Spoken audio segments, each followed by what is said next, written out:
UDISE plus portal में एक option दिया गया है रिक्वेस्ट मैनेजमेंट का। आखिर इस ऑप्शन के यूज़ क्या हैं और इसमें हमें कैसे वर्क करना है, आइए इसे हम समझते हैं। सबसे पहले तो हमें यूडाइस प्लस पोर्टल पर जो स्टूडेंट मॉड्यूल है इससे लॉगिन करना है। जब हम लॉगिन करेंगे तो हम पोर्टल के डैशबोर्ड पर आ जाएंगे लॉगिन के उपरांत, जहां पर कुछ इस प्रकार का इंटरफेस दिखाई देगा। साथ ही आप देख सकते हैं कि रिक्वेस्ट मैनेजमेंट का जो ऑप्शन है वो दिया गया है। अब इसमें हम समझते हैं कि जो रिक्वेस्ट मैनेजमेंट का ऑप्शन है आखिर क्या है। तो इसमें बताना चाहेंगे कि ऐसे छात्र जो वर्तमान में आपकी संस्था में अध्ययनरत तो हैं, लेकिन ऑनलाइन यूडाइस प्लस पोर्टल पर वो किसी अन्य संस्था में मैप है, तो ऐसे छात्रों के लिए हमें रिक्वेस्ट सेंड करना होगा उस संस्था को जहां पर वो ऑनलाइन यूडाइस प्लस पोर्टल पर मैप है। तो इसके लिए हम रिक्वेस्ट मैनेजमेंट वाला जो ऑप्शन है इसे ओपन करेंगे। जैसे ही हम ओपन करते हैं तो यहाँ पर आप देख पाएंगे कि 3 ऑप्शन आए हुए हैं। पहला ऑप्शन है जनरेट रिक्वेस्ट का। इस ऑप्शन से हमें ऐसे छात्रों की रिक्वेस्ट जनरेट करना है जो वास्तविक रूप से हमारी संस्था में अध्ययनरत है, लेकिन ऑनलाइन यूडाइस प्लस पोर्टल पर वो किसी अन्य संस्था में मैप दिखाई दे रहे हैं। तो ऐसे छात्रों के लिए हमें जनरेट रिक्वेस्ट वाले ऑप्शन से रिक्वेस्ट जनरेट कर देना है। और सेकंड ऑप्शन इसमें दिया गया है अप्रूव रिक्वेस्ट का। इस ऑप्शन से आप चेक कर पाएंगे कि आपकी संस्था में कोई रिक्वेस्ट आई है क्या। उस रिक्वेस्ट पर आप कार्रवाई कर सकते हैं, उसे अप्रूव या रिजेक्ट कर सकते हैं।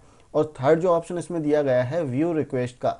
इस ऑप्शन से आप चेक कर सकते हैं कि आपकी संस्था में कोई रिक्वेस्ट आई हो या फिर आपके द्वारा जनरेट की गई है, वो सभी कुछ आप व्यू रिक्वेस्ट वाले ऑप्शन से चेक कर सकते हैं। तो आइए एक छात्र की जो रिक्वेस्ट है इसे हम प्रैक्टिकली जनरेट करके देखते हैं। तो इसके लिए हम जो जनरेट रिक्वेस्ट वाला ऑप्शन है इस पर क्लिक करेंगे। क्लिक करने के बाद में एक पेज ओपन होगा जहां पर आपको छात्र का पीएएन नंबर और डेट ऑफ बर्थ फिल करके गेट डिटेल पर क्लिक कर देना है। तो हम डिटेल फिल करते हैं और इसके बाद गेट डिटेल्स पर क्लिक कर देंगे। जैसे हम क्लिक करते हैं संबंधित छात्र की जो डिटेल है वो ओपन हो जाएगी।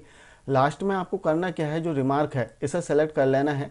Please release the student from the school record. यहाँ पर हम रिक्वेस्ट कर रहे हैं कि जो छात्र है इसे आप रिलीज करें अपने स्कूल रिकॉर्ड से। तो हमने ऑप्शन सेलेक्ट किया और जनरेट रिक्वेस्ट इस ऑप्शन पर क्लिक कर देंगे। जैसे हम क्लिक करेंगे तो यहाँ पर जो रिक्वेस्ट रेफरेंस नंबर है वो आ जाएगा, जिसे आपको ओके कर देना है। अब आप चाहें तो आपके द्वारा जो रिक्वेस्ट सेंड की गई है इसे भी आप चेक कर सकते हैं। फिर से आपको रिक्वेस्ट मैनेजमेंट पर जाना है और व्यू रिक्वेस्ट इस ऑप्शन पर क्लिक करना है। जैसे आप क्लिक करेंगे तो यहाँ पर आप देख सकते हैं आपने जो रिक्वेस्ट सेंड किया है उसकी डिटेल आ गई है और उसका जो स्टेटस है वो भी आप देख सकते हैं पेंडिंग लिखा हुआ आ रहा है। साथ ही यहाँ पर क्लिक करके आप उसकी सारी डिटेल चेक कर सकते हैं कि किस छात्र की रिक्वेस्ट आपने सेंड किया है।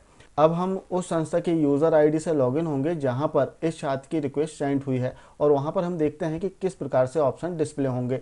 तो हम इसे लॉग आउट कर देते हैं और इसके बाद में हम संबंधित संस्था का लॉगिन करेंगे। लॉगिन करने के बाद में आप देख सकते हैं कुछ इस प्रकार का इंटरफेस आएगा जहां रिक्वेस्ट मैनेजमेंट इस ऑप्शन पर क्लिक करना है और यहाँ पर आप चेक करेंगे कि जो रिक्वेस्ट आई है वो किस प्रकार से डिस्प्ले होगी। तो इसके लिए अप्रूव रिक्वेस्ट इस ऑप्शन पर हम क्लिक करते हैं और यहाँ पर आप देखेंगे कि जो रिक्वेस्ट है वो आ चुकी है।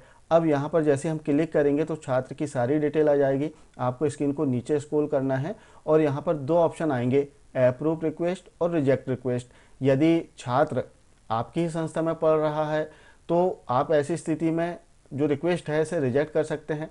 और यदि छात्र सही में आपकी संस्था में अध्ययनरत नहीं है लेकिन यूडाइस प्लस पोर्टल पर ऑनलाइन दर्ज है, मैप है, तब ऐसी स्थिति में इस रिक्वेस्ट को आपको अप्रूव कर देना है। तो चूंकि हमने डेमो के लिए इसे बताया है तो इसे हम रिजेक्ट कर देते हैं। आपको ध्यान रखना है कि आपकी संस्था में यदि छात्र नहीं है और आपके पास में रिक्वेस्ट आती है तो आपको अप्रूव कर देना है।